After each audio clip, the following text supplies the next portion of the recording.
Dans la vidéo précédente, on a pu évoquer ensemble comment cibler avec son banquier, apporteur d'affaires, le client type que nous recherchons lorsque nous proposons des solutions de rachat de crédit. Et donc pas nécessairement le client débiteur récurrent et à risque, mais plutôt le client avec des projets spécifiques.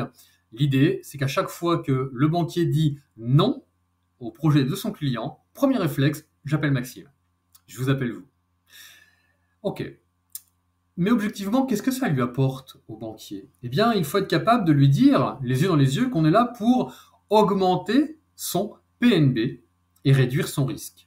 La prochaine vidéo, on parlera du risque. Aujourd'hui, on va parler plutôt PNB, le produit net bancaire. C'est pas vraiment du chiffre d'affaires pour un banquier, c'est pas vraiment du bénéfice, c'est plus complexe que ça, hein. On touche à une matière première qui est l'argent. Donc les règles sont un peu spécifiques, mais pour bien comprendre les choses, faisons un petit retour en arrière.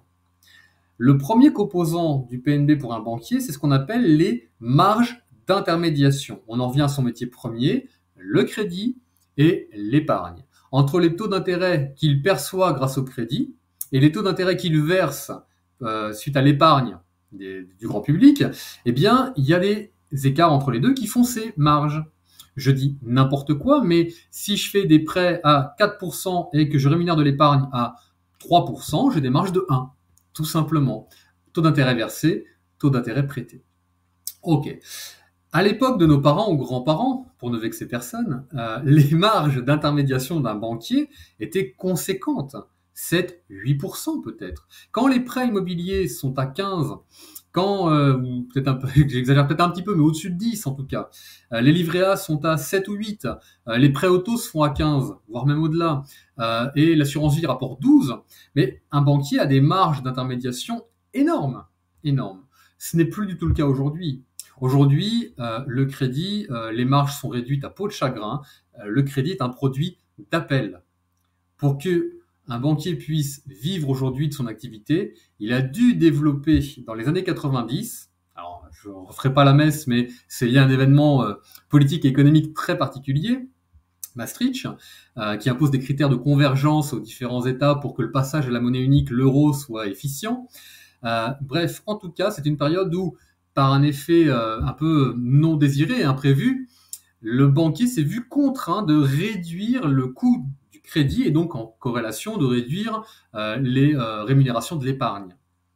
Donc les marges d'intermédiation d'un banquier se sont vues réduites au fur et à mesure dans les années 90 et il a dû se réinventer et développer les assurances, les GAV, les MRH, la prévoyance. Il a dû développer aussi beaucoup d'autres choses, hein, la télésurveillance, la téléphonie. Aujourd'hui, on peut acheter une voiture dans une banque, on peut tout acheter globalement, et c'est ça le nerf de la guerre. Ce sont les produits à commission, les services. Et donc, quand un banquier me dit, attends, tu es là pour me rapporter du PNB, mais quand tu me rachètes des encours de crédit à moi, tu m'ôtes du PNB. Mais attends, quelles sont tes marges là-dessus? Elles sont réduites à rien, pour le coup.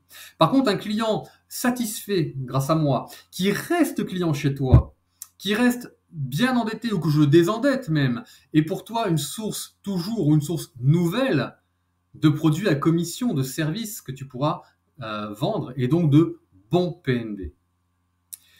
Et il est là en fait en réalité le vrai sujet. C'est que, encore une fois, c'est mon prescripteur, on ne va pas se mettre concurrent. Je fais ce que tu ne souhaites pas faire, c'est-à-dire le prêt à tes clients pour les désendetter ou pour financer leurs nouveaux projets. Et derrière, s'il y a des choses à faire, si le client est toujours commercialisable ou à nouveau commercialisable, c'est à toi de jouer. Je ne m'en mêle pas. GAV, MRH, prévoyance, assurance vie, télésurveillance, téléphonie, ce que tu veux, c'est à toi. À moi le crédit, de toute façon tes marques d'intermédiation, c'est pas le nerf de la guerre. À toi les services, les produits à commission, la vraie source pour toi de business, de bons PNB.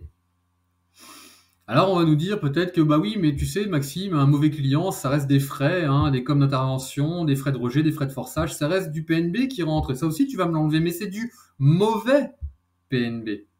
Car il y a une épée de Damoclès au-dessus de la tête du banquier que j'évoque dans la prochaine vidéo et qui va me permettre de vous parler un peu plus dans le détail, non plus cette fois de PNB, mais vous parler un petit peu plus de BAL 2, BAL 3, des ratios de solvabilité que le banquier doit respecter. Et on est là justement pour l'aider à réaliser des objectifs corrects sur cet item-là. On en reparle très vite, je vous dis à bientôt, ciao.